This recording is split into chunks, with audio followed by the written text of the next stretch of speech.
From Jack Nelson, will Pat be getting back in the WWE ring again soon? That's a great question, Jack. I appreciate that. And to be honest, it's a question I've been asking myself a lot since Saturday, yesterday, and everything like that. And I heard Mr. H, Triple H, Paul, Hunter, all the names, the Cerebral Assassin, the Game, I mean, everything.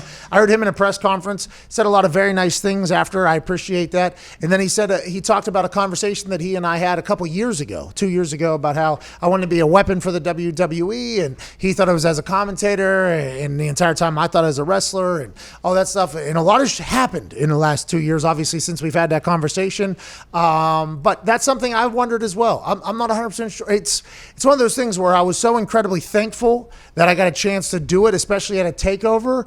But now going forward, it's like, what do I do? Am I a guy that can do that? I don't know if I'm a guy that my schedule is insane. I don't. Now I sound like such a petty prick there, being like, "Well, my schedule is so crazy." True. But it really is. Like, we have a business now and everything like that. So I'm not 100% sure. And to be honest, I didn't even want to think about that until yesterday because I'm such a, hey, what's next? Like, what do I got to focus on next? Like, okay, when this show happens, it's like in the morning, I'm not worried about anything other than this show. It's like, okay, I got this show to do. And then as soon as this show ends, it's like, okay, what do we got? We got AJ Hawk. Okay, we'll think about AJ Hawk. Then when I got to work out because I don't want to go back to being fat. Okay, I'll worry about the workout. So I haven't even got a chance to really think about that. But it seems like there's a lot of conversation about me doing more, and I'm very thankful for that. But I literally did not even think about that until Sunday. I don't want to fan the flames for you and what's going on upstairs in that brain of yours, but I will say that while I was still with WWE, when you cut that promo to take us off the air for the Takeover Chicago pre-show last fall, that kind of gave us all an inside, like, all right, look, we've seen what you can do on the panel, but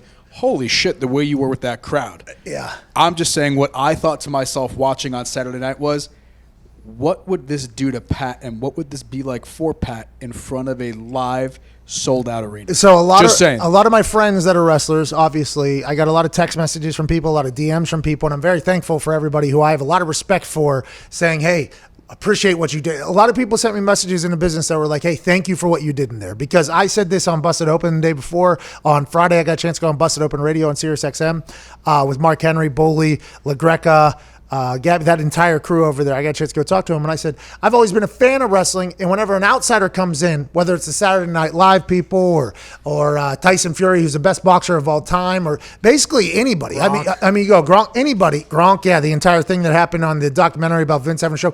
It always appears as if they gave zero effort in attempting to make the match look anything like how a professional wrestling match is supposed to look. So I always said, if I ever got an opportunity to get in there, I'm not going to disrespect the business. That's always what I said.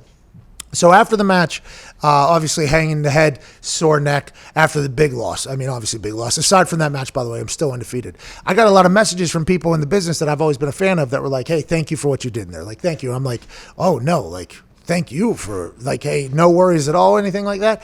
But everybody followed up with, if that was in front of a fucking crowd, it would have been a much different animal. You would have, and I'm almost like, hey, I've never wrestled in front of a crowd. So for me, like, hey, I was pumped up there. Like, just, you have to experience that in front of a crowd. And all day yesterday, I was thinking, that's all I was thinking about. Like, well, why is everybody telling me the same thing, that this is much different in front of a crowd?